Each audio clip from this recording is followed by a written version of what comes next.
누가복음 12장 13절부터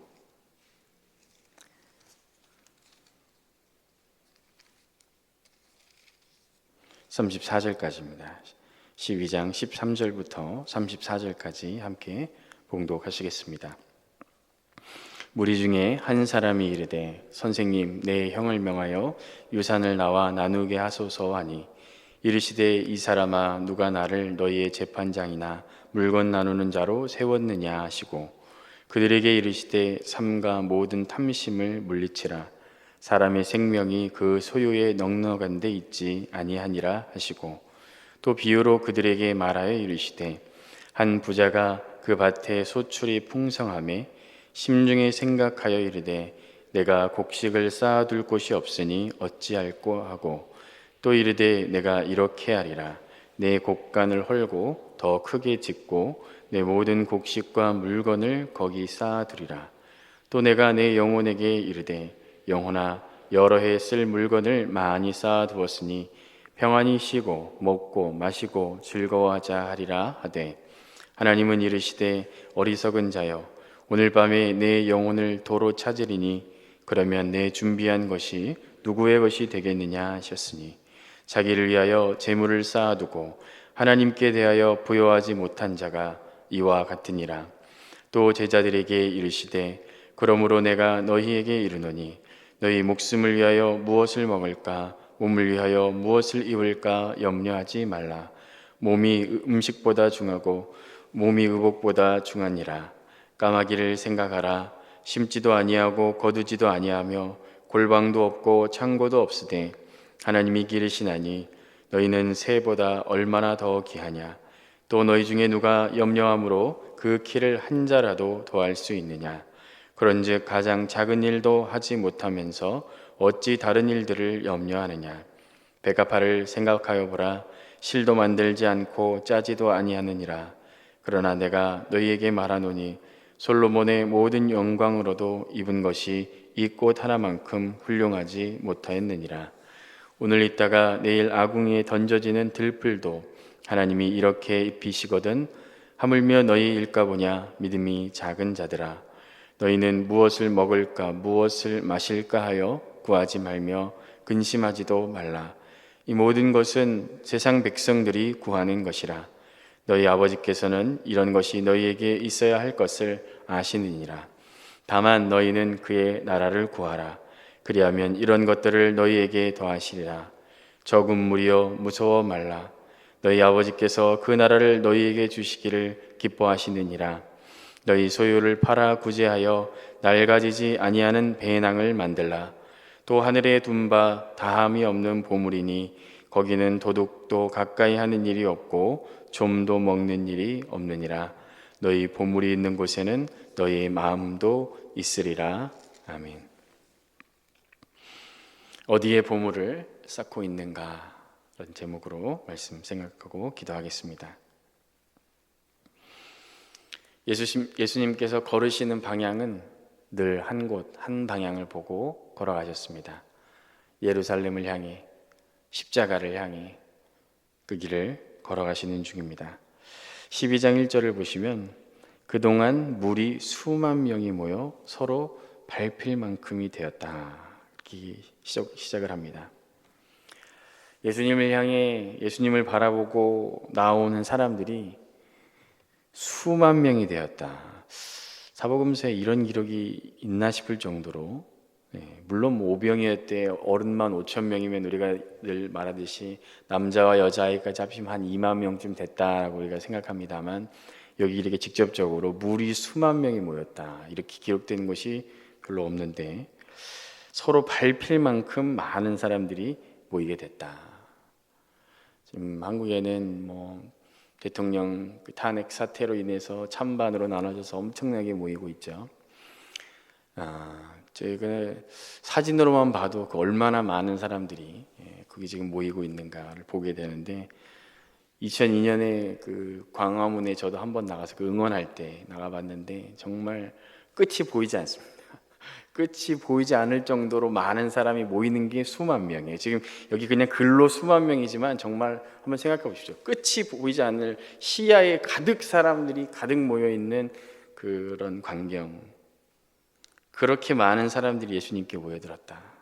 그런데 왜 예수님께 모여들었는가? 거기에 그런 기록은 없는데 한번 생각해 보면 어떤 사람들은 예수님의 소문을 듣고 또 어떤 사람들은 예수님의 가르침이 그렇게 훌륭하다던데 도대체 얼마나 뭘 그렇게 잘 가르치시나 호기심을 가지고 또 어떤 사람은 예수님이 참 놀라운 기적들을 행하신다는데 또 오늘은 어떤 기적을 행하실까 하는 그런 기대를 갖고 혹은 어떤 이는 진지하게 예수님이 가신 길을 나도 걸어야겠다, 제자로 살아야겠다 하는 마음을 가지고 아마 각자 여러 가지 생각들을 가지고 예수님을 따르고 있다, 그런 생각을 합니다.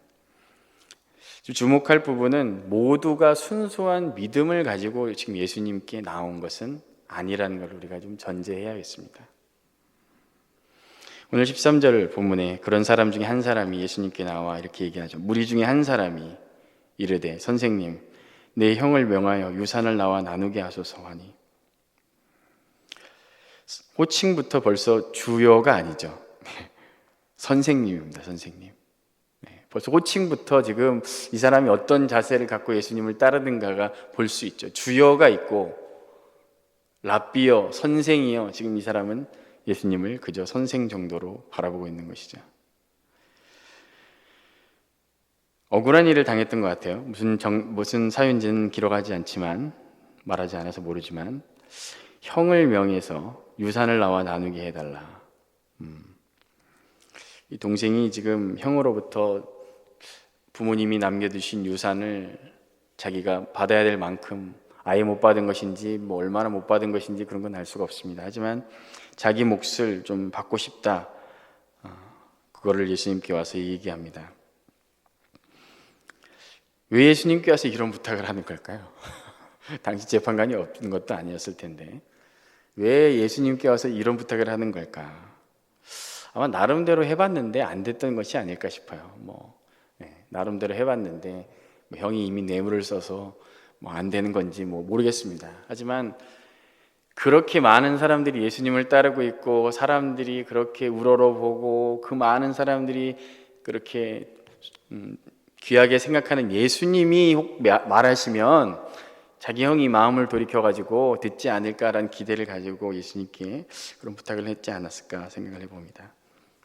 예수님은 그 사람에게 뭐라고 말씀하십니까? 14절에 이르시되 이 사람아 누가 나를 너희의 재판장이나 물건 나누는 자로 세웠느냐 하시고,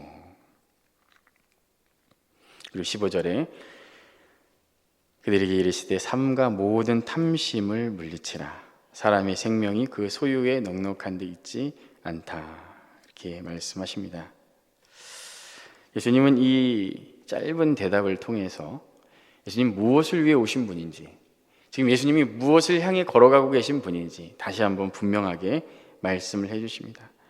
예수님이 오신 이유, 예수님이 걸어가시는 길에는 그냥 단순하게 사람의 억울한 것을 좀 풀어주고 필요를 좀 채워주고, 물론 예수님 그런 일들을 하셨습니다만 그 이상의 것을 하시는 분이란 걸 지금 이 대답을 통해 말씀해 주시는 것이죠. 저는 거기 그 부분에 좀 주목했습니다. 사람의 생명이라는 부분. 예수님이 오신 것은 사람의 생명을 위해 오신 것이지 궁극적인 영혼이 죽고 사느냐, 영원한 생명이 있느냐 없느냐, 사람의 생명을 다루러 오신 것이지 그저 필요나 좀 채워주고 억울한 거 좀 풀어주고, 물론 그런 일도 하셨지만 그것이 본질적인 것은 아니라는 얘기를 해주십니다. 이 사람이 깨달았을지 못 깨달았을지는 모르겠습니다. 하지만 예수님은 지금 그 사람의 이 질문 속에 담겨 있는 그 핵심을 간파하시고 그렇게 대답 속에 그런 말씀을 하십니다. 삼가 모든 탐심을 물리치라.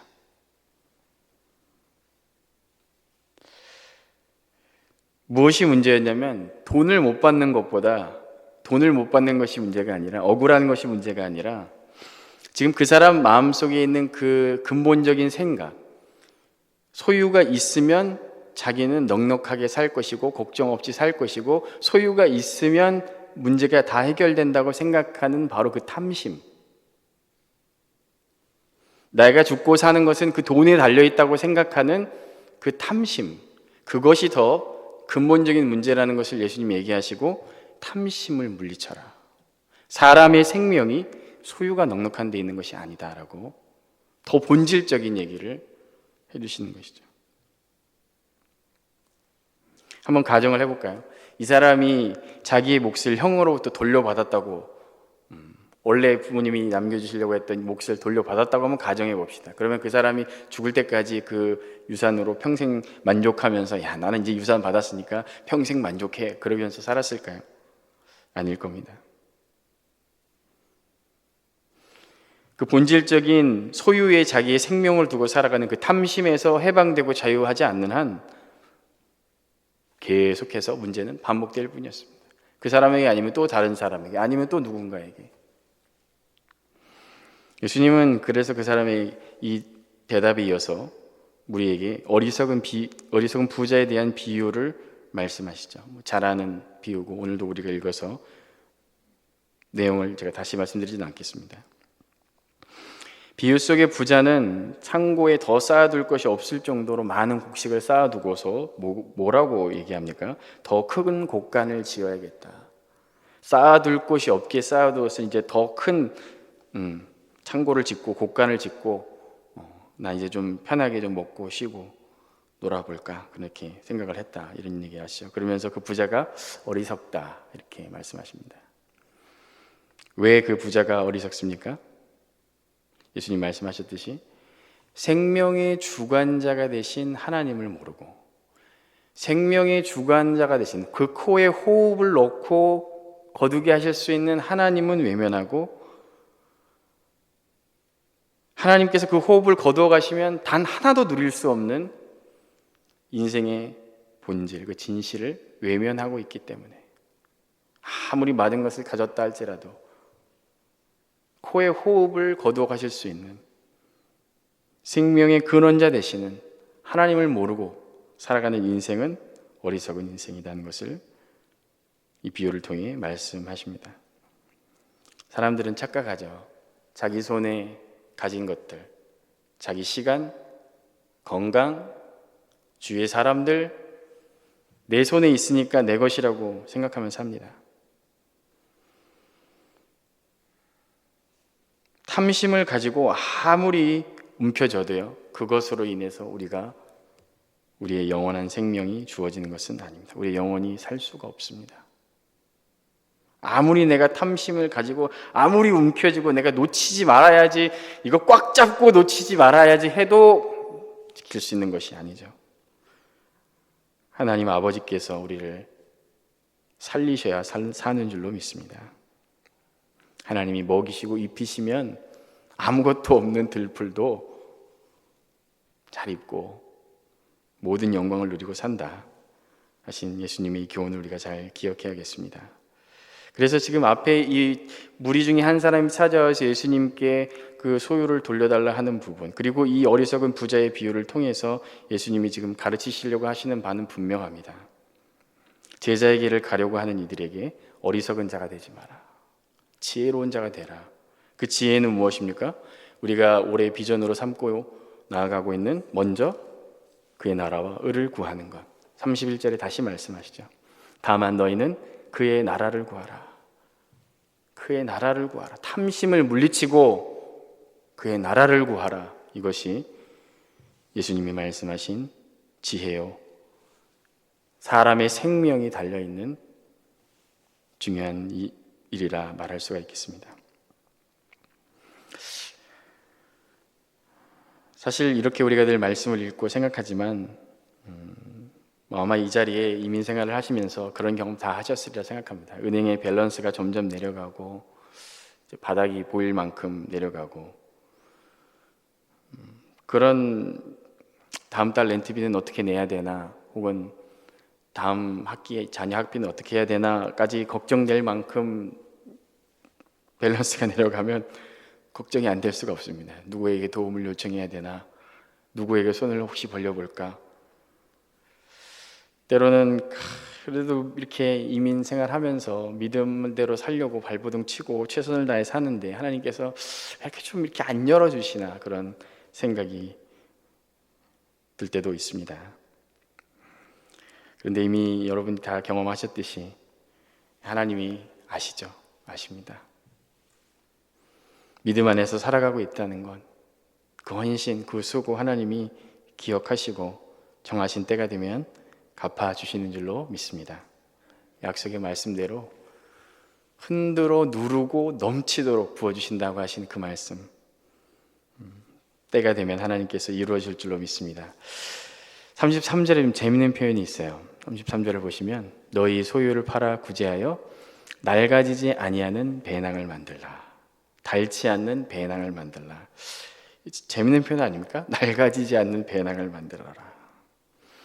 여기 이제 그냥 그 앞에 너희 소유를 팔아 구제하여 이렇게만 돼 있지만 전체 문맥을 생각해 볼 때 하나님 나라를 위해 사용하는 시간, 하나님 나라를 위해 드리는 물질, 하나님 나라를 위해 사용하는 모든 그 헌신, 재능, 그 모든 나누는 일들은 낡아지지 않는 배낭을 만드는 것과 같다.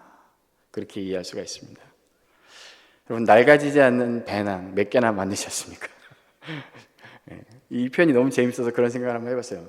몇 개나 있을까? 저는 지금까지 하나님 앞에 몇 가지나 만들었을까? 혹 이 땅에 보상을 받지 못한다 할지라도 예수님 다른 곳에서 말씀하신 표현이 그런 표현이 있죠. 기뻐하고 즐거워하라. 너희의 상이 큼이라. 기뻐하고 즐거워하라. 혹 그 보상을 이 땅에서 받지 못한다 할지라도 하나님께서 반드시 기억하시고 갚아주신다는 표현을 저는 여기서 낡아지지 않은 배낭, 다함이 없는 보물, 이런 표현을 사용해서 강조하신 것으로 생각합니다. 마지막으로 32절을 한번 좀 말씀드리고 맺으려고 하는데 32절을 보시면 적은 무리여 무서워 말라 이렇게 말씀하시는데 이 적은 무리여 무서워 말라, 무서워하지 말라는 것은 지금 쭉 말씀드린 예수님의 말씀과 잘 연결이 되는데 왜 여기서 적은 무리여라고 하셨을까 하는 부분에 좀 눈길이 계속 갔습니다. 왜 적은 무리라고 하셨을까?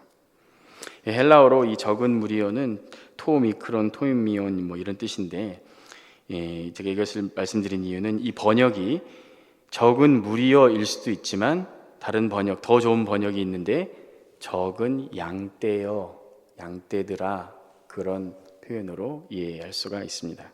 적은 양떼들아. 앞에서 12장 1절에서 얘기한 그 수만의 무리와 지금 대조적인 표현으로 볼 수가 있는 겁니다. 적은 무리여, 적은 양떼들아. 지금 예수님이 말씀하신 무서워하지 말라고 말씀하시는 이 무리는 그 많은 섞여 있는 그 많은 무리가 아니라 진정으로 하나님을 보호자요 공급자로 믿고 그분과 목자와 양의 관계를 누리고 있는 그런 그 하나님과 선한 목자 되신 아버지와 그 목자와 양의 관계를 맺고 있는 그 무리, 그 소수의 사람들을 대상으로 하신 말씀이기 때문에 적은 무리여라고 그렇게 지칭하셨다 생각합니다. 예수님은 많은 사람들이 예수님을 따른다고 하지만 누가 진실로 예수님을 목자로 삼고 따르는 양인지 아십니다. 아무리 많은 사람이 수만 명이 끝이 보이지 않게 많은 사람이 예수님을 따른다 할지라도 그 중에 누가 진실로 예수님을 따르는 사람인지 예수님은 아신다.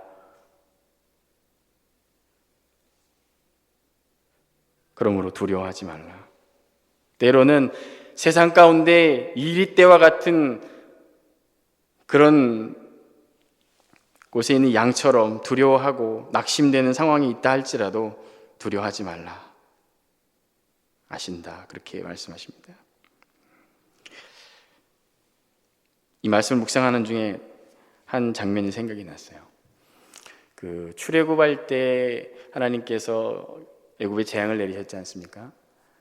그때 놀랍게도 어떤 일들이 일어났냐면 재앙이 일어날 때 이스라엘 백성들이 있는 곳에는 그 재앙이 임하지 않습니다.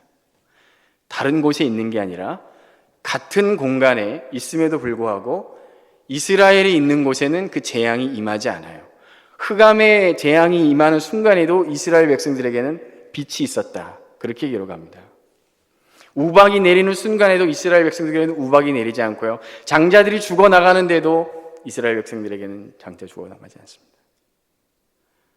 같은 장소에, 같은 세상에 살고 있어도 하나님은 자신의 백성들을 아시고 특별히 보호하시고 지키시는 분이다라는 것을, 그렇기 때문에 두려워하지 않을 수 있다는 그 말씀을 우리가 한번 생각해 봐야겠습니다. 제 말씀을 정리하고 기도하려고 합니다.